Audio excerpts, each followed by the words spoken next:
ఇక్కడ వచ్చే ఇండస్ట్రీస్ ద్వారా రేపు ఒక మహా ఉద్యమంగా పాతపట్నం అంతా కూడా ఇక్కడ చాలా మంది పెట్టుబడులు పెట్టే విధంగా చేయాలన్నది నాది, అలాగే గోవిందరావు గారి తాలూకు ఆలోచన. ఇద్దరం కూడా కష్టపడి పనిచేస్తున్నాం. మీకు ఇచ్చిన హామీల ప్రకారం మన ఏరియాని డెవలప్ చేయాలని మా ఇద్దరికి కూడా ఉన్నది ఏంటంటే 175 నియోజకవర్గాల్లో పాతపట్నం బాగా వెనకబడి ఉంది. ఆంధ్రప్రదేశ్ రాష్ట్రంలోనే వెనకబడిపోయి ఉంది. అటువంటిది ఇక్కడ డెవలప్ చేయాలనంటే ఈ రోజు ఎంత స్థాయిలో అభివృద్ధి జరగాలో ఒక్కసారి గమనించండి. కానీ ఛాలెంజ్ గా తీసుకున్నాం.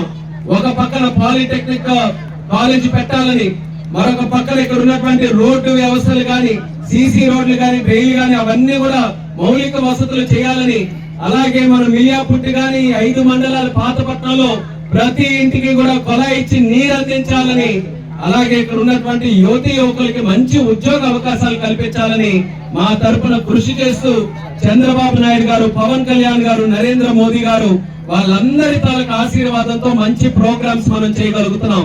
భవిష్యత్తులో మరింత ఉత్సాహంతో మీకు ఇచ్చినటువంటి హామీలన్నీ కూడా నిలబెట్టుకుంటాం. మీరు కూడా ఈ ప్రభుత్వం మీద నమ్మకం పెట్టుకోండి. ప్రభుత్వం మీకోసం పనిచేస్తుంది. మీకు ఎలాంటి సమస్యలు ఉన్నా సరే ధైర్యంగా మా వరకు తీసుకొని రండి.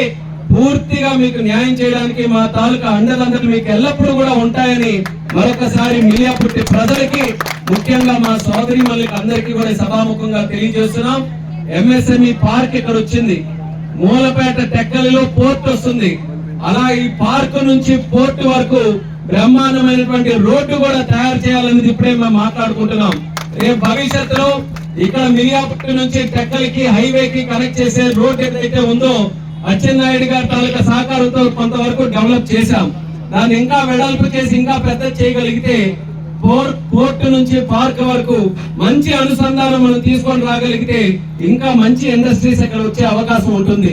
సో దూరదృష్టితో చంద్రబాబు నాయుడు గారి తాలూకా విజన్ తో, ప్లానింగ్ తో ఇప్పుడు కార్యక్రమాలు చేస్తున్నాం. దానికి ప్రతి ఒక్కరు కూడా ఆశీర్వదించాలని మళ్ళీ తెలియజేసుకుంటూ, ఈ యొక్క పార్క్ ఎక్కడైనా రావచ్చు. 5 మండలాలు ఉన్నాయి పాతపట్నంలో. చంద్రబాబు నాయుడు గారు ఏమన్నారంటే 5 మండలాల్లో ఎక్కడో ఒక దగ్గర చూపించండి, నియోజకవర్గంకి ఒక పార్క్ ఇస్తామని. కానీ ఎమ్మెల్యే గారు మేము అందరం ఆలోచించుకొని పెడితే మిలియాపుట్టిలోనే పెట్టాలని ఎక్కడ నిర్ణయించుకొని మన దగ్గర పెట్టడం జరిగింది. అది మన ప్రాంత వాసులందరికీ కూడా భవిష్యత్తులో మంచి అవకాశంగా ఇది మారుతుందని కూడా మళ్ళీ మీ అందరికీ తెలియజేసుకుంటూ, ఈ కార్యక్రమాన్ని జయప్రదం చేయడానికి విచ్చేసినటువంటి ప్రతి ఒక్కరికి కూడా మరొకసారి నా ధన్యవాదాలు తెలియజేసుకుంటూ మీ అందరి దగ్గర సెలవు తీసుకుంటున్నాను. చంద్రబాబు నాయుడు గారు ఏమన్నారంటే 5 మండలాల్లో ఎక్కడో ఒక దగ్గర చూపించండి, నియోజకవర్గంకి ఒక పార్క్ ఇస్తామని. కానీ ఎమ్మెల్యే గారు మేము అందరం ఆలోచించుకొని పెడితే మిలియాపుట్టిలోనే పెట్టాలని ఎక్కడ నిర్ణయించుకొని మన దగ్గర పెట్టడం జరిగింది. అది మన ప్రాంత వాసులందరికీ కూడా భవిష్యత్తులో మంచి అవకాశంగా ఇది మారుతుందని కూడా మళ్ళీ మీ అందరికీ తెలియజేసుకుంటూ, ఈ కార్యక్రమాన్ని జయప్రదం చేయడానికి విచ్చేసినటువంటి ప్రతి ఒక్కరికి కూడా మరొకసారి నా ధన్యవాదాలు తెలియజేసుకుంటూ మీ అందరి దగ్గర సెలవు తీసుకుంటున్నాను.